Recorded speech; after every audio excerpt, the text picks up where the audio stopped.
Bonjour et bienvenue à un nouvel épisode de 15 minutes de grâce et de vérité avec le pasteur Richard Langworthy. On est tellement content que vous puissiez être avec nous.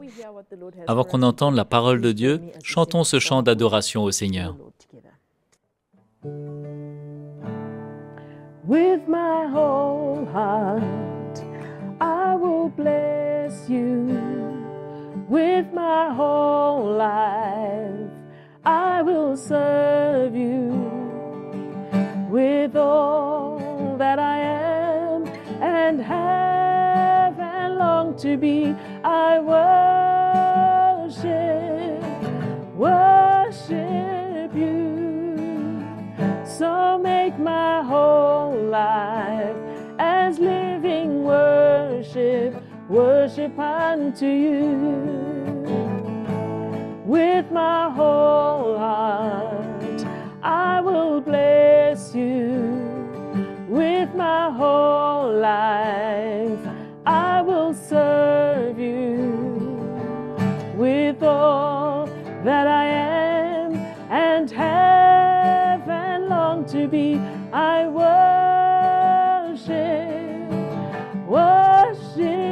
you.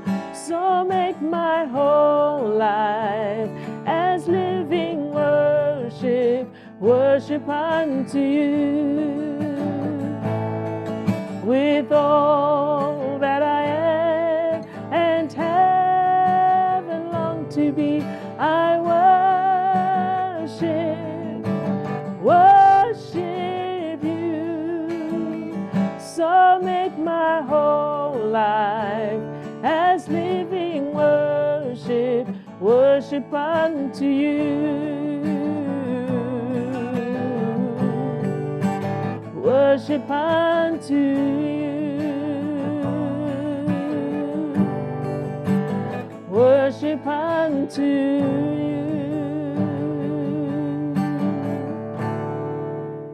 Alléluia. Maintenant, nous allons entendre ce que le Seigneur a pour nous aujourd'hui.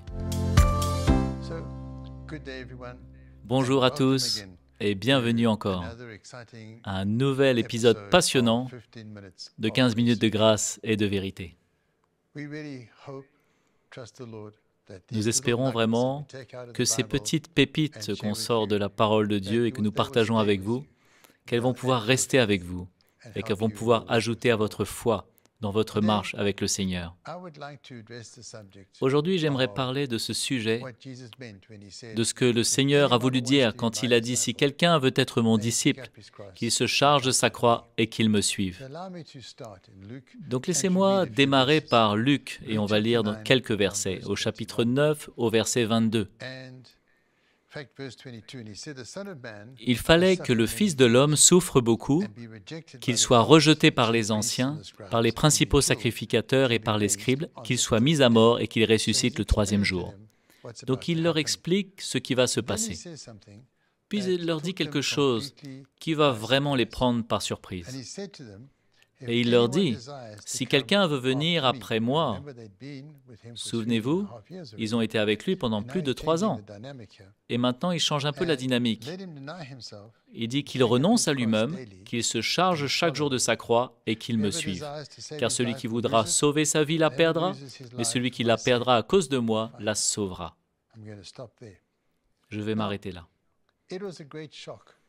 Maintenant, c'était un vrai choc pour un homme hébreu, parce qu'il méprisait les Romains, et la croix était utilisée comme un instrument cruel de châtiment, et que quelqu'un maintenant identifie un disciple avec l'idée de la croix. C'est quelque chose qui n'était pas populaire du tout, mais j'aimerais le mettre dans le contexte, dans un autre contexte qui va pouvoir vous aider. Et après, on va revenir sur ce verset.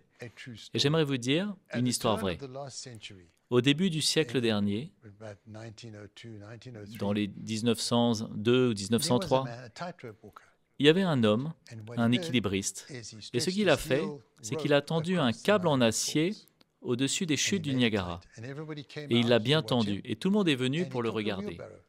Et il a pris une brouette, et il a marché sur ce câble au-dessus de ces eaux déchaînées de Niagara, d'un côté à l'autre.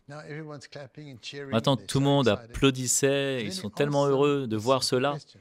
Mais alors, il leur pose une simple question. Est-ce que vous croyez que je peux maintenant refaire la même chose avec un homme dans la brouette? Et bien sûr, tout le monde a dit oui, parce qu'il a déjà fait seul avec la brouette, alors pourquoi pas maintenant avec quelqu'un à l'intérieur? Alors ils ont cru, mais après il leur a posé la question suivante. Qui va rentrer dans ma brouette? Et personne n'est rentré. Finalement, si mes renseignements sont bons, c'est sa mère qui est rentrée dans la brouette. Cette vieille dame, elle a dit, moi ça m'est égal, si je tombe, de toute manière, je pars. Donc elle est montée sur la brouette et il l'a fait traverser en toute sécurité. Mais vous voyez le problème, c'est qu'un croyant est quelqu'un qui est d'accord, mais il ne s'engage pas. Mais il dit, mais si tu crois vraiment, alors monte sur cette brouette. Parce qu'une fois que tu es dans la brouette, tu as perdu tous les droits sur ta vie. Maintenant, tu es à ma disposition. Et la personne qui pousse la brouette, c'est lui qui est en responsabilité, c'est lui qui est en autorité. Et la personne qui est dedans est un passager, parce que tout dépend maintenant de celui qui contrôle la brouette. Et voilà ce que Jésus a voulu dire. Quand il dit, si tu veux me suivre, tu ne vas pas me suivre à ta propre manière, à tes conditions, mais tu ne vas pas me suivre non plus à distance. Là où on va, tu ne peux pas juste être d'accord avec moi. Pour me suivre, il faut qu'il y ait un engagement dans ton cœur qui doit se faire, qui va te permettre de t'engager dans le plan que Dieu a pour ta vie. Maintenant, je vais prendre un exemple similaire. J'aimerais qu'on puisse aller dans Genèse au chapitre 22, l'histoire d'Abraham et d'Isaac. Maintenant, Dieu parle à Abraham que le temps vient maintenant d'offrir son fils. Il ne lui dit pas, bien sûr, à son fils. Il était le fils de la promesse. Isaac avait grandi dans la maison et Abraham avait partagé sur les promesses de Dieu. Et la promesse qu'Abraham avait que toutes les nations seraient bénies à travers lui. Isaac avait vu la bénédiction sur son père, sur ses possessions, sur sa maison. Et il avait compris que cette famille était spéciale et que lui-même était spécial. Il était un fils de la promesse. Il était né malgré toute impossibilité. Sa naissance était un miracle. Maintenant, il monte sur cette montagne. Et Isaac est avec son père et au chapitre 22, au verset 6, Abraham prit le bois pour l'Holocauste, le chargea sur son fils Isaac et porta dans sa main le feu et le couteau. Et ils marchèrent tous deux ensemble. Alors Isaac, parlant à Abraham, son père, dit, « Mon père ». Et il répondit, « Me voici, mon fils. » Isaac reprit, « Voici le feu et le bois. Mais où est l'agneau pour l'Holocauste » À ce moment-là, Isaac était un croyant. Il croyait tout ce que son père lui avait dit. Il comprenait qu'il était spécial. Il comprenait que Dieu avait un plan. Il comprenait cela. Et maintenant, il monte sur cette montagne. Et il dit à son père, on va faire un sacrifice pour le Seigneur, mais où est l'agneau? Je comprends tout ce que tu as dit, et je suis d'accord avec toi, je suis même heureux. Mais le verset suivant, tout va changer. Abraham répondit, mon fils, Dieu se pourvoira lui-même de l'agneau pour l'Holocauste. Et au verset 9, lorsqu'ils furent arrivés au lieu que Dieu lui avait dit, Abraham y leva un autel et rangea le bois. Et après, la Bible mentionne cela. Il dit, il lia son fils Isaac et le mit sur l'autel par-dessus le bois. Maintenant, cette déclaration, elle veut dire beaucoup de choses. Parce qu'Isaac était un jeune garçon et Abraham était très âgé. Et ça ne dit pas que Isaac a résisté à son père. Ça ne dit pas que Isaac s'est enfui et que Abraham a couru derrière lui. Ça ne dit pas qu'Abraham l'a assommé. Ça dit simplement que Abraham l'a lié. Ça veut dire que quand le temps est venu où Abraham a dit « voici l'autel, voici le bois, voici le feu », au fait, Isaac, c'est toi le sacrifice. Vous imaginez ce que ce garçon a dû imaginer? Abraham lui a dit « maintenant il est temps de monter sur la brouette. Maintenant, il est temps que tu mettes ta vie sur cette corde. Il est temps que tu arrêtes de rêver et juste croire. Maintenant, il est temps d'être sérieux avec Dieu.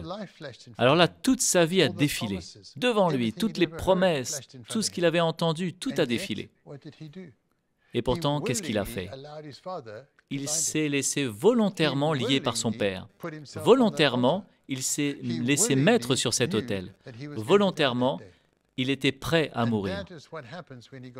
Et voilà ce qui se passe quand il est monté dans la brouette. Quand on rentre dans la brouette, on arrive à ce point où la priorité de notre vie change.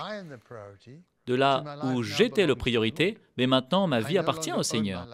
Ma vie ne m'appartient plus, je suis prêt maintenant à la soumettre entièrement à l'autorité du Seigneur. Maintenant on connaît l'histoire. Alors que le couteau était levé et qu'Abraham était prêt à sacrifier son fils, alors ils ont vu un bélier retenu dans un buisson, et le bélier est devenu le sacrifice. Mais voilà ce que je veux que vous compreniez. Quand Isaac est descendu de l'autel, il n'était plus un croyant. Il était un disciple. Il est mort sur cet autel ce jour-là. Et quand il est sorti de cet autel, la foi que son père avait en Dieu pour le conduire là où il était, cette foi était maintenant dans le cœur d'Isaac. Parce que quelque chose s'était passé quand il est mort à lui-même, ça a été remplacé par une confiance en Dieu et une assurance des promesses de Dieu. Maintenant, ces promesses étaient à lui. Cette relation avec Dieu était à lui maintenant. C'était réel, c'était tangible. C'est comme s'il était revenu des morts. Et voilà ce dont Jésus parle. Vous voyez? En réalité, quand un homme est prêt à être crucifié, et Jésus dit « prends ta croix », mais personne ne se crucifie lui-même, jamais. Vous ne pouvez pas. Et si un homme est crucifié, quelqu'un doit mettre ce morceau de bois derrière lui. Quelqu'un doit t'emmener malgré ta volonté et de te mettre sur cette croix. Et quelqu'un va vous accrocher à cette croix et vous élever. À ce moment-là, vous avez perdu votre vie. Vous êtes complètement nu, vous êtes exposé, vous êtes vulnérable complètement, vous avez perdu tous vos droits. À ce moment-là, vous êtes mort à vous-même. Et c'est ça que Jésus veut dire. Si tu veux vraiment me suivre, ne reste pas à distance et ne regarde pas de loin. Il y a un moment où tu dois monter dans la brouette. Il y a un moment où, comme Isaac, tu dois monter sur l'autel. Il doit y avoir un moment où tu es prêt à mettre ta vie dans mes mains et transférer ton autorité. Tu n'es plus celui qui commande, je suis maintenant celui qui commande. Il y a un temps où tu dois me laisser être impliqué dans ta vie à mes conditions, où je peux commencer à t'instruire à mes conditions, où je peux te conduire à mes conditions. Ta vie maintenant m'appartient.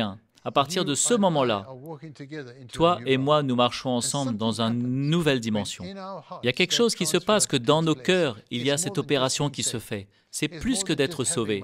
C'est plus que d'avoir mes péchés pardonnés. Il y a un autel de sacrifice sur lequel nous devons tous aller. Pas une fois, mais souvent même plusieurs fois. Et alors qu'on prend ce chemin du chrétien, on ne sert pas Dieu pour ce qu'on peut recevoir. On ne va pas à l'église pour qu'on puisse être heureux. On ne va pas devant le Seigneur pour qu'il puisse nous bénir. Nous avons perdu tous nos droits. Nous servons le Seigneur pour un seul objectif, que ma vie puisse le glorifier, pour qu'il puisse être mon Seigneur et mon Maître. Avant, je servais un autre maître, le maître des ténèbres, et j'étais son esclave, mais il m'a racheté. Il a versé son sang pour moi, il m'a racheté et maintenant j'ai un nouveau maître. Et je me trouve maintenant dans une nouvelle dimension de liberté où ma volonté est soumise à l'autorité de Jésus-Christ. Et nous marchons ensemble. Et maintenant les promesses de Dieu sont à moi. Maintenant les richesses de Dieu sont miennes. Il y a un autre type de foi dans mon cœur, une foi qui vient seulement sur l'autre côté d'une vie soumise. Ça vient seulement sur l'autre côté de l'autel, quand on a mis notre vie sur l'autel. Ça vient seulement pour ceux qui ont trouvé ce lieu de reddition, d'abandon. Et on peut dire, « Seigneur Jésus, tu es mon Seigneur, j'ai perdu les droits sur ma vie et je te les ai donnés. » Et ce même défi vient vers nous aujourd'hui. Si nous voulons vraiment le servir, le suivre, est-ce que nous sommes prêts à devenir ce grain de blé qui tombe dans la terre? Est-ce que nous sommes prêts à dire, « Seigneur, je suis prêt à prendre ma vie » et c'est comme si quelqu'un me mettait sur la croix. Je vais te donner les droits de prendre les commandes et de me conduire comme tu veux, et que tu sois tout en tout. J'espère que ce que j'ai partagé aujourd'hui est sensé. Et j'espère que d'une manière, ça a ouvert votre cœur et votre vie. N'ayons pas peur de donner cette autorité au Seigneur pour qu'il soit magnifié dans nos cœurs et dans nos vies. Que Dieu vous bénisse, que Dieu vous fortifie. Et allons le servir ensemble. Amen. Merci beaucoup d'avoir été avec nous aujourd'hui. Nous espérons que vous avez été bénis. Si vous voulez soutenir cette chaîne ou si vous voulez être notifié des prochains épisodes, merci de vous abonner en cliquant sur le bouton de notification. Aussi, si vous voulez rester en contact, n'hésitez pas à nous écrire en utilisant le mail qui est ci-dessous. Jusqu'à la prochaine fois, que Dieu vous bénisse.